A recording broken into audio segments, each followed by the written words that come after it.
Хөх буян гэгддэг хөхөлбөр царайтай хөрслөг бор өвгөн амьдралаа дээшлүүлэхийн тулд махын биксийн малыг авчирч өгдөг боллоо.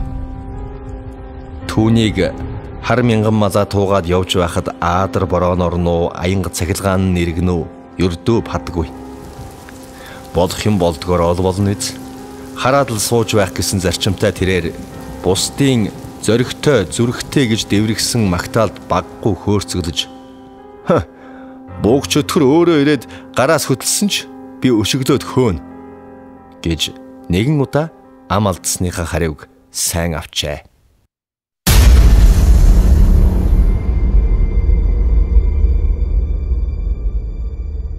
Тэр жил сайхан өвгөн мөн л бүдүүн зүрхтэйгээ харуулж 50 гаруй наснда гар хөлийн үзүүрт зарагдах 10-аад насны ач хүүгээ дагуулan нийслэл хотын зүг алсын замд гарахдаа арц хүж сүү дээж болсон эмгэнээ шоолон байж явсан манер.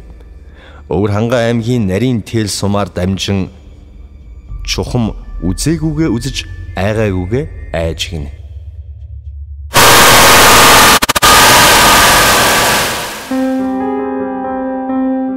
Урд нь өчтөчнөн жил туувар тууж яг энүүгээр л ёс юм шиг өнгөрдөг байхдаа тэр нутагт амьдардаг Базар сад гих 40 гаруй насны залуутай танилцаад нэлээд хэдэн жил өнгөрчээ. Тэр жил түүнтэй мөн л таарлаж удаан уулзаагүй найзын ёсоор нэг хоног тэднийд саатахаар болж. Тэгэхэд Базар сад хэд хэдэн шилний бөглөө мулталж ам халсан дааж тэрв дэлхийд байхгүй ховор нандин эдлэлүүд өөрт нь байгааг бурж буянгаагаар юу нь юу болохыг хэлүүлж авахаар тохирч замаасаа хазааж нилээн хойшлон хэрэгсүр ихтэй нэгэн газар очлоо.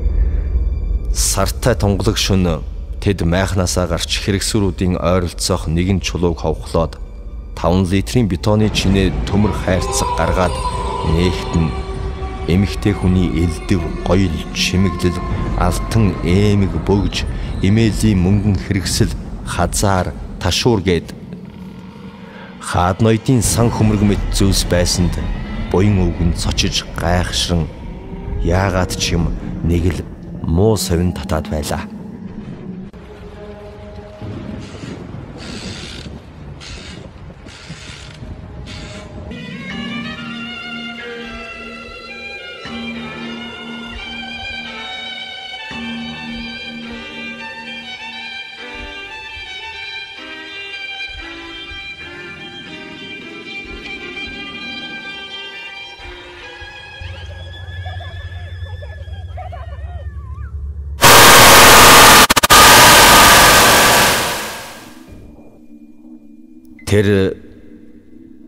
Тэр Базар сад эд хогшлыг нь юу гэж тайлбарласнаа анзаарсангүй.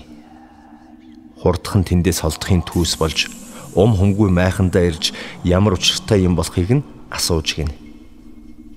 Базар сад ч бол заруулсангүй. Гэхдээ л тэр худлаа хэлсэн байсан юм.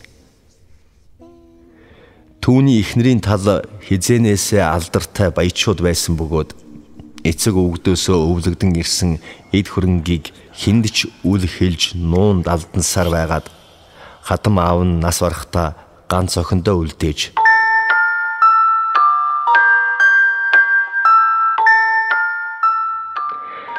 за охин минь хизээ нэгэн цагт хэрэг болноо.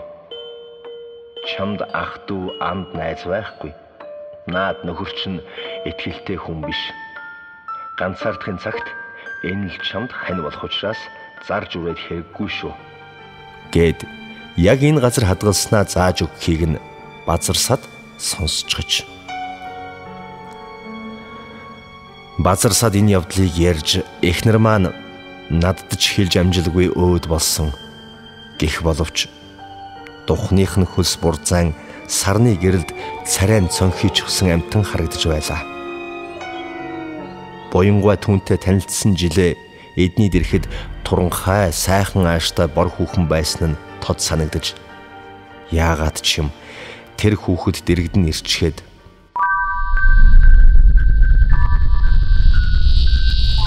"Үгүй шүү. Үгүй Буянгаа.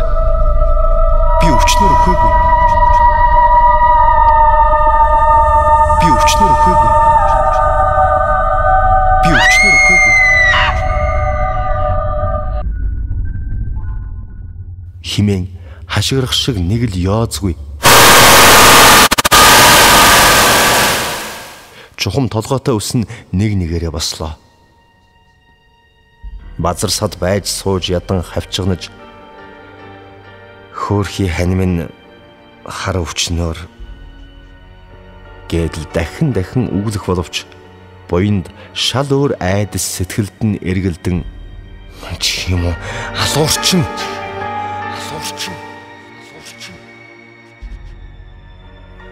гэд босон харайхад бэлэн байлаа.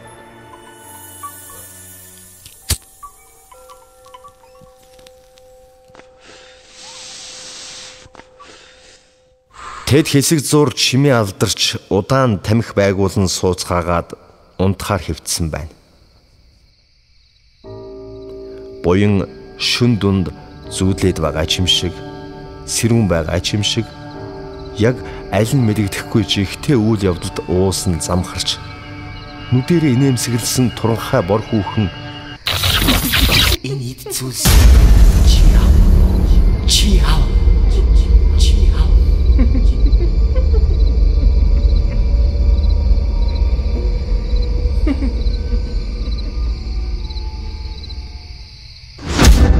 гэдж байх шиг, бас тэр хүүхэн базар садын багалзуурыг шахаадч байх шиг.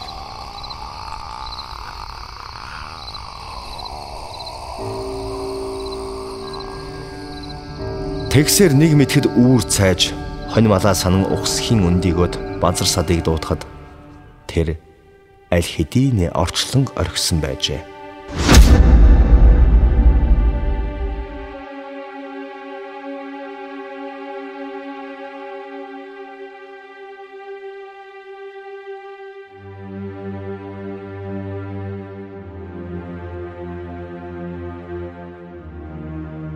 Урд шөнө яг байранд нь буцааж хийсэн нөгөө хайрцагтай эдлэл гудсных нь өмнө байсанд гайхахаасаа өнхөлцгөө хагартал айсан буян нэг л мэдхэд базар садын сүүлд суусан эхнэр хүүхдийг нь дагуулад ирчихсэн байж. Ийхүү хинээс ч юунаас ч айдаггүй гэсэн буянгаа тэгэхэд сүнсэн зайлж бас болоогүй хүн амны хэрэгт сэжиглэгдэн олзоо хувааж ам зөрлөсний улмаас найзыгаа хороосон хэрэгээр цаад сонсох дөхөж хоригджээ. Аз болоход базар садын эхнэр нь энэ талаар баг зэрэг мэдлэгтэйгээ хэлж нөхрийгөө байс хийгээд л энд ирчихдэг, заримдаа мөнгөтэй болчихдог байсныг нь хэлснээр хэрэг шовторсон бөгөөд харин буянг гүйдэл чөтгөр өшөө авсан энэ төр гэсэн дэми юм яриад явахгүй байхыг хичээнгүйлэн гуйж ам өчхийг нь аваад суллан явуулжээ. Сайх бүсгүй буянгийн амийг аварсныхаа шагналд нөгөөх их хөрөнгөний эзэн сууж ийхүү хөрөнгөндөө хоргоцсон эмэгтэй сүнс нөхрийнхөө толгойг залгисан түүх юм санаж